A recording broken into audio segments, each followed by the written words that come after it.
first of all, I want to thank you for, for those of you who keep showing up for my father. This is not an easy situation to navigate. The whole family, dako kaayo nga pasalamat sa inyong tanan. It's been, ilan na ba ka months? 5 months, yes. 5 months, no? Unya, wala gihapoy pag-undang suporta and paghigugma ang among nadawat. So, daghang salamat sa inyo. I know that I said kanina na my father was okay. He is okay. He sounded lively and sharp as usual. But of course, his situation is not to be taken lightly because he has said that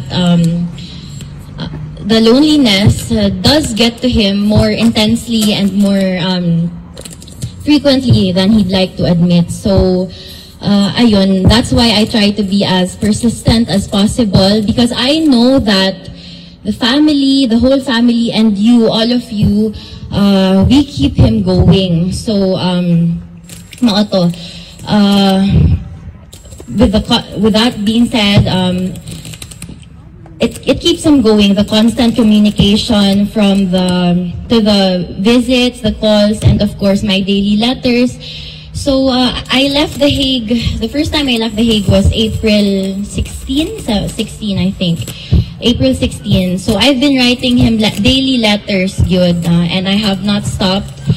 So and he told me that from time to time he does go over them when he gets lonely. And so kato, when I visit him tomorrow, at least I can update him nga naamo na nandito kayo lahat ngayon. So I'm sure that he will be very happy and grateful to hear it. Again, daghan kayong salamat sa inyo. Ayun, I will not make this very long na kay I know that all of you are busy also. And gabi na pod, so mga tulog na tatanan. Actually, nagakulot na ni akong buhok diri sa taas kay pasabot ana haggard na pod ko, no?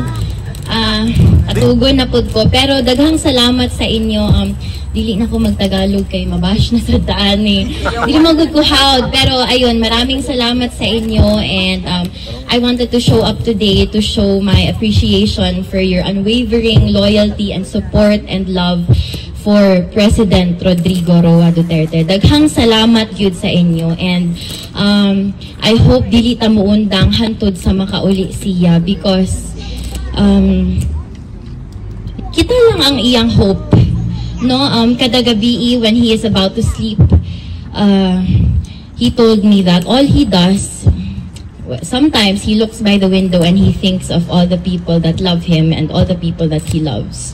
So, mga kababayan ko, let us keep my Dada Rudy, your Tatay Digong, let us keep him going. Salamat sa inyo. Duterte!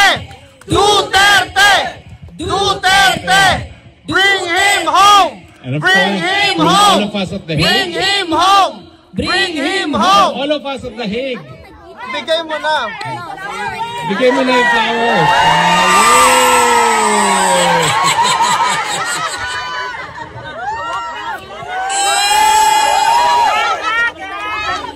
Siren of Netherlands.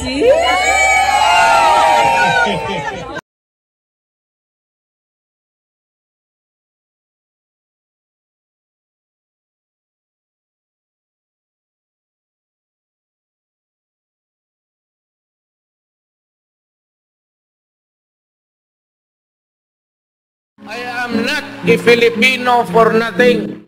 I did what I had to do. And whether you believe it or not, I did it for my country.